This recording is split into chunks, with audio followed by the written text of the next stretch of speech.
There, how's it going? You know, a lot of times during the fall, we want to have fillers. We want floral displays that then have leaves and just filler areas. And I just thought it would be helpful if I go over them with you, just a few of my fillers. And what I mean by that, once again, is just when you're doing a floral arrangement of any kind and there's spaces in between. So I have a size 4, um, or some companies call it a half inch cat's tongue. If you haven't used a cat's tongue, they sure are fun. And I'm going to stay with autumn colors. I'm going to go with Aussie Red Gold. If you have not used that, you're missing out. It's one of my favorite colors. So I'm just going to, I mean, easy peasy, right? I'm tipping just the tip in. Now, all these classes are on my Patreon. And if you're interested in getting into them more and you like my personality or teaching style vibes with yours, I sound like a hippie. I am kind of left over from the hippie era. But if you want a pleasant experience, I really keep kindness at a premium. That to me is a real priority with my life. And painting is such a peaceful, wonderful way to live.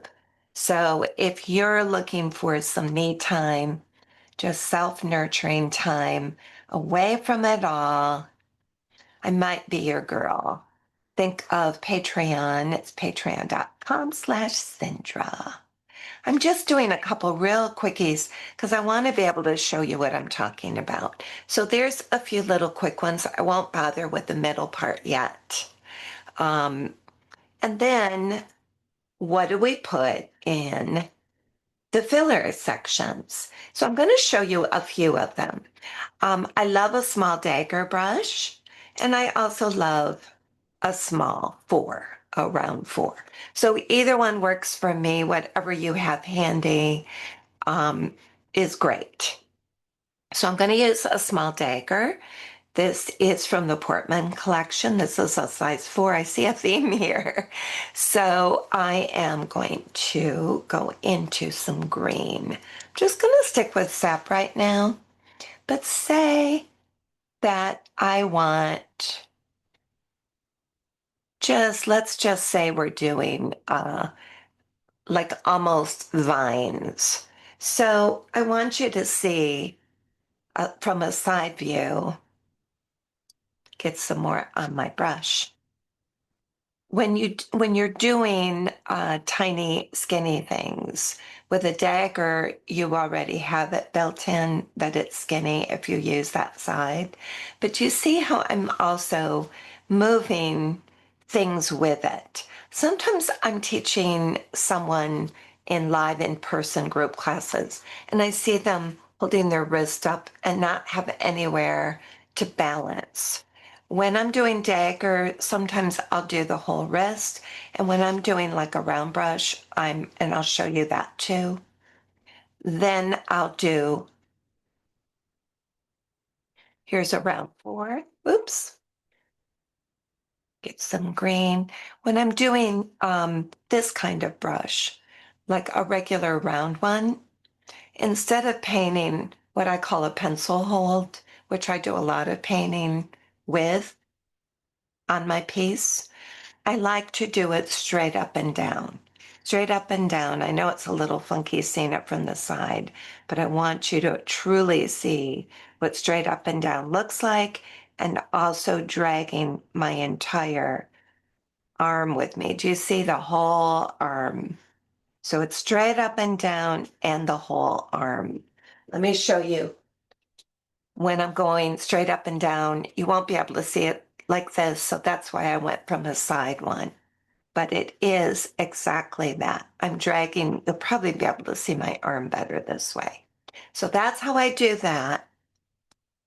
Then I'm going to go in and just fill it out. And if you do it in yellow ochre or brown, sometimes it's almost like a straw thing. You could do it straight instead.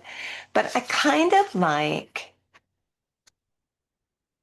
just putting little teardroppy or whatever, just little dots right down each one of these. And I do it quickly because I don't want them to match perfectly. If some of them match sometime, it's fine.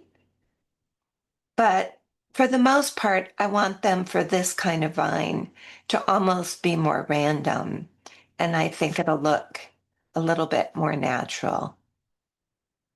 So there it is with the vines, just like that.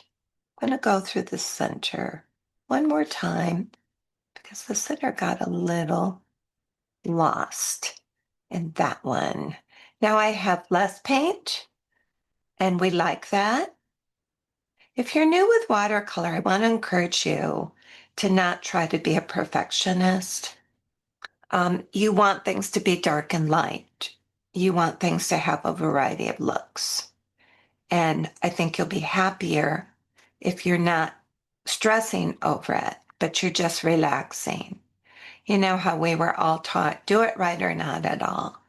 And I would like to encourage you to get rid of that concept when you're painting these type of things. So I'll just do that one just to show you. I'm not going to do all of them. If you want the whole class, like I said, definitely come join me. Starts at $8 for classes. If you're a beginner or if you're rusty and you feel like you really have to go back and review, which is good for all of us, I would suggest you do starting out. And that's $8 a month. I don't know much of what you can buy for $8. And I literally have hundreds. But if you're brand new or really want to go to the basics, I would start with what I call the August classes. And in January and August, I go through really basics, how to hold your brush, which colors to start with, how do you make leaf shapes, how do you make basic lines and basic brush strokes. So that's a good thing too. So you now know how to turn these into these, and you can see why that's not a big deal, that there's a little weird stuff there. That might actually turn out to be a favorite part. So again, go with the flow and enjoy it. When you add all of this, that disappears, right? The next thing you can do is just wheat. I'm turning my paper, and for wheat, I'm using yellow ochre right now. For wheat, you're doing the same stroke. I'm in the 4. I'm doing yellow ochre. And sometimes it's kind of fun for the wheat to add a little darker. So it's a lot darker, huh? More paint than I expected, which is fine. It'll be a happy surprise. I might do it opposite this time. Notice I'm not making them even. I'm making them very, just whatever comes out is what's good. So some short, some long, some a little dry brushing, and that's the wheat look. And I'll show you with a little bit of yellow ochre also. Okay, that always looks pretty with it too. Another thing that looks pretty for filling in is leaves. I like for leaves to already put the stems and what I'm going to do with them. Again, I'm not making them perpendicular or perfect with each other. So I'll do stems like this. Let me do another one. And this one looks more straight. And let's do one more curled. And they're overlapping, which works for me. Okay. And now I'm going to take my brush and do point, press down slightly out, a little famous leaf look. Okay. Point, and notice I start in the actual marker, the actual part of the leaf, the center of each leaf. And again, you don't want them looking perfect. You want them all looking the way God made them, which is unique. Every one of us is unique. Every leaf and snowflake is unique, right? That's just the way we are. So let's see, I'll put point, press down, slightly to the left, slowly release. If you ever have problems with your leaves, a lot of times it's because you're not slowly releasing at the end. And also sometimes it's fun to only do one little leaf, depending on how big you want them. So I'm going to do a little bit of both. Tipping only the tip of my brush in. So I'm getting softer and I'm just knocking them out as I go, cleaning up a little bit if they need cleanup. And a lot of times they don't. They just turn out the way they're supposed to be. If that middle section is a little darker, that looks like part of the seam of it too, right? So that's a nice filler. I'm going to go to brown, burnt umber. You could use burnt sienna too. And another filler, you can hardly see the flowers. That's okay. Another really pretty filler to me is similar to this, but different colors. Yellow, we're going to do lilo.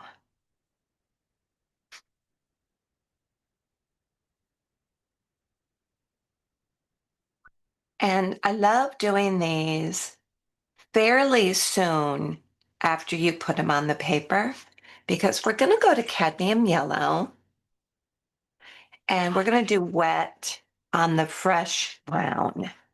And I think you'll love this one. I sure do.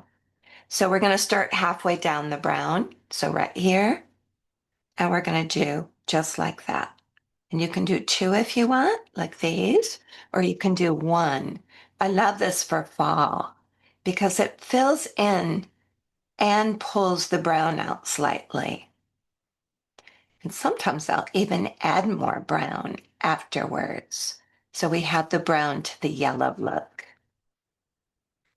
I'm using cadmium because I think it's such a pretty nice warm look for the fall season. I don't know if you're like me, but fall is the bomb for me. I love the colors. I love the season. Just to show you what I mean, if you added a little bit more brown, boom, boom. I'm just putting a drop in some of them. Just to show you, it just is so pretty and blends so well together. So that's another one. I'm not doing the best composition for you, but I hope I'm giving you lots of ideas of little fillers. You can also do little beads. You can do tiny little flowers. Last filler one I'm going to show you is sometimes it's fun. I'm just sticking with sap. Sometimes it's fun to do little fun doodads. And I'm just right now using the tip of four. So I'm again straight up and down, but just little old fashioned Bridgerton doodads are sometimes just what you need when you're filling in a floral design. And you can add flowers at the base of them. You can put little beads. But if you need something to just fill in some areas that are just too plain, think about adding these old-fashioned scrolly little doodads. And all of a sudden, you will find that all those areas are no longer looking barren. They now have pretty little watercolor designs filling them in. And this is so pretty for cards and everything else. Sorry, I keep going out of frame with that. So here's where we are right now. We are a mishmash of different designs, which is fine for today, just for, enjoying the look. I think I'm going to put a little bit of purple. This is Bordeaux. Cadmium red would be pretty. Alizarin, cadmium, or excuse me, burnt sienna would be pretty. But I'm going to just put dots in the center of these little pretty orange flowers.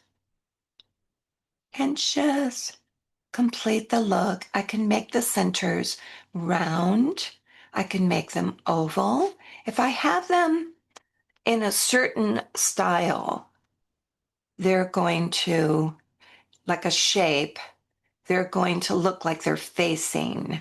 If I have like a little gumdroppy look in one direction, they'll look like they're facing a certain way. And if you want to get a little fancy, I'm tipping the tip in and making it real watery. You can put a little doodad. That's my new word today, I guess, huh? On the outside, get some fresh water and touch it. So instead of pulling the color down, I'm going to touch it from the flower side of it and let that color marinate a little bit as it comes down. So that's kind of a pretty look for this flower on this side. And I could do all of them that way, or maybe this one is already kind of cool. And I'll just do, the one, or I would do the two. So those are some ideas for you just when you're making little pretty designs, and doodling is your friend, isn't it? Doodling is always a good thing.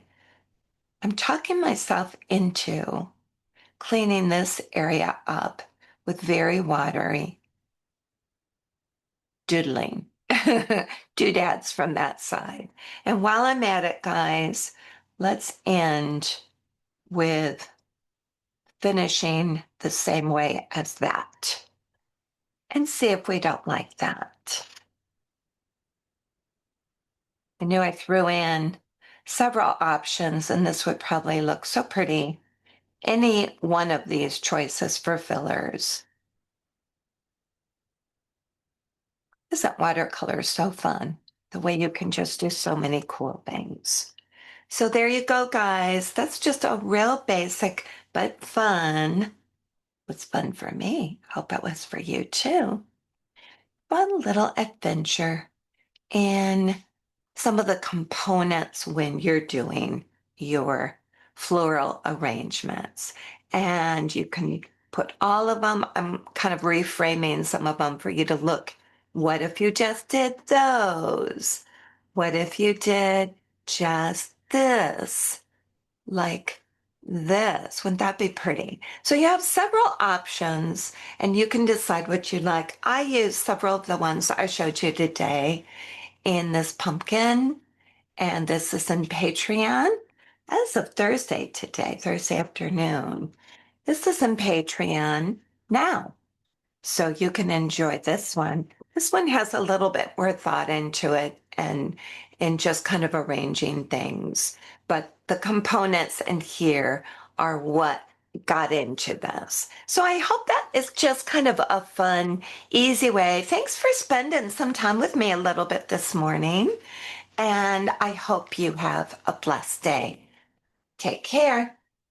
Bye-bye.